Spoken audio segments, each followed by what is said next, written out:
નમસ્કાર, voice of India ન્યૂઝમાં આપનું સ્વાગત છે.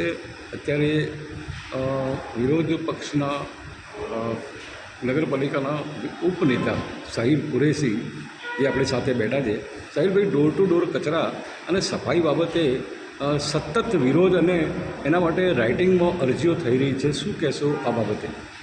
એ બાબતે મારું કહેવું એટલું જ છે કે પાલનપુર નગરપાલિકા દ્વારા એજન્સીને કામ સુપરત કરવામાં આવેલ છે. એ એજન્સી દ્વારા સતત ભ્રષ્ટાચાર જ થાય છે, કામગીરી થતી નથી. એમાં એવું છે કે રાત્રિ દરમિયાન જે સફાઈ કામગીરી સુપરત કરવામાં આવેલ છે એજન્સીને, તે એજન્સી રાત્રિ દરમિયાન જે રોડ મશીન સ્વીપર દ્વારા અને માણસો દ્વારા સફાઈ કરવામાં આવેલ છે, ટેન્ડરમાં લખેલું છે એકાંતરે દિવસે અને રોજબરોજના રોડ ઉપર છે. એમાંથી મને એવું લાગે છે કે વાત કરીએ અમારા વિસ્તારની વોર્ડ નંબર 4 અને 5, એમાં 3 કે 4 રોડ છે. ત્યાં કદી મેં આજ સુધી રોડ સ્વીપર મશીન તો જોયું જ નથી.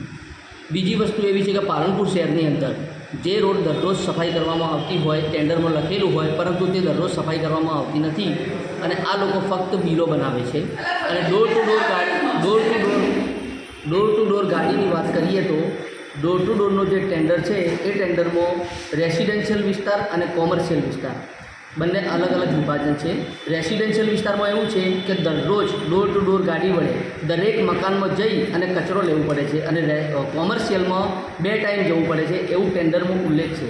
પરંતુ ઘણા ખરા વિસ્તારો એવા છે કે ત્યાં ગાડી અઠવાડિયે 10 દિવસે આવે છે, અમુક વિસ્તારો એવા છે 15-20 દિવસે આવે છે અને મેઇન રોડ ઉપર ગાડી ઊભી રાખે છે અને જેટલા લોકો કચરો નાખવા આવે છે એટલું લઈ અને નીકળી જાય છે. એટલે ડોર ટુ ડોરની જે ગાડીનું ટેન્ડર છે એમાં બી કૌભાંડ જ છે.